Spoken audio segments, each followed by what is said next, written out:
ating miracle fruit. O yan, papakita ko sa inyo.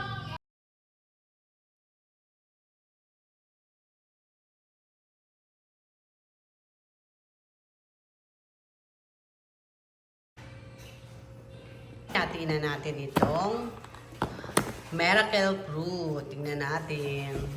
Ayan. Mataas. Nakatingki lang ako.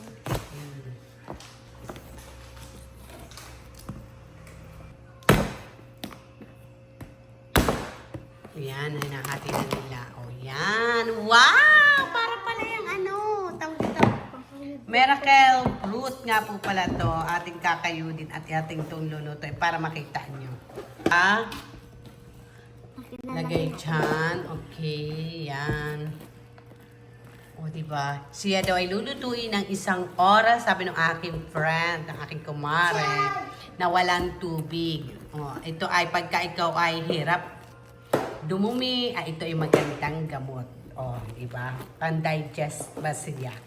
Pero ang sarap nito nung natikman ko kasi para siyang lasang red wine. Pero masarap talaga siya. Kasi may sarili na din siyang tamis.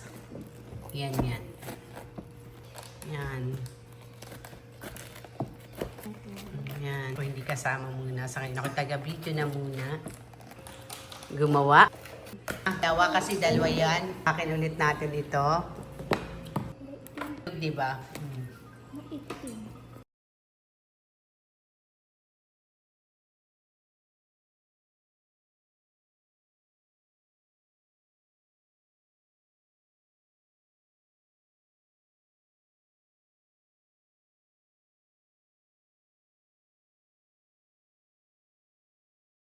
Oras na niluto namin na miracle fruit.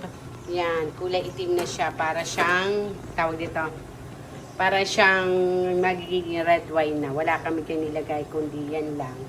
Para siya nagtutubig na yung pinakang katas niya. Yan. Maya ulit.